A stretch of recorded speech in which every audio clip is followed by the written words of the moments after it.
Rais wa Marekani Donald Trump anaripotiwa kumkosoa vikali Waziri Mkuu wa Israel Benjamin Netanyahu katika mazungumzo ya simu yaliyokuwa na mvutano mkubwa kuhusu operesheni za kijeshi za Israel nchini Lebanon.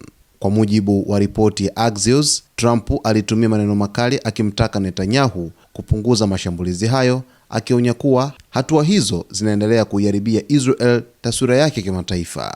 Unawazimu kabisa, ungekuwa gerezani kama si mimi. Ninakuokoa. Kila mtu anakuchukia sasa. Kila mtu anaichukia Israel kwa sababu ya hili, Trump anaripotiwa kusema wakati wa mazungumzo hayo.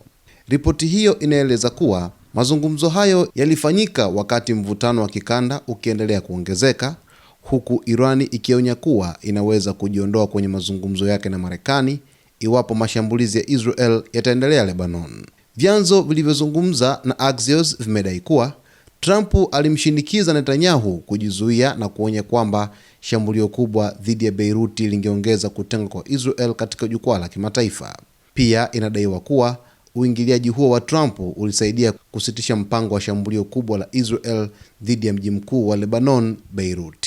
Kama hapo awali, mtazamaji wa Zone Media, nilivyokuambia kwamba Rais wa Marekani Donald Trump alimshambulia kwa maneno makali Waziri Mkuu wa Israel Benjamin Netanyahu kwa njia ya simu walipokuwa wakizungumza mara baada ya Jamhuri ya Kiislamu ya Irani kusitisha mpango wake endelevu wa kufanya mazungumzo ya amani na Marekani kwa sababu ya hali halisi ambayo Israel ilikuwa ikiendelea kuifanya pale nchini Lebanon. Lakini katika hali nyingine ni kwamba baadaye Rais wa Marekani Donald Trump akaja akaeleza wazi kwamba walisia ni kuwa Waziri Mkuu Benjamin Netanyahu amesitisha mpango wake wa kuishambulia Lebanon, na kwa amri hiyo ambayo ameitoa Trump kwa Netanyahu inaashiria kwamba uendelezaji wa mazungumzo wa makubaliano kati ya Iran pamoja na Marekani utaendelea kama ilivyo kawaida. Lakini baadaye jeshi la IRGC likaenda mbali zaidi kwa kuonya kwamba endapo Israel itashambulia Beirut,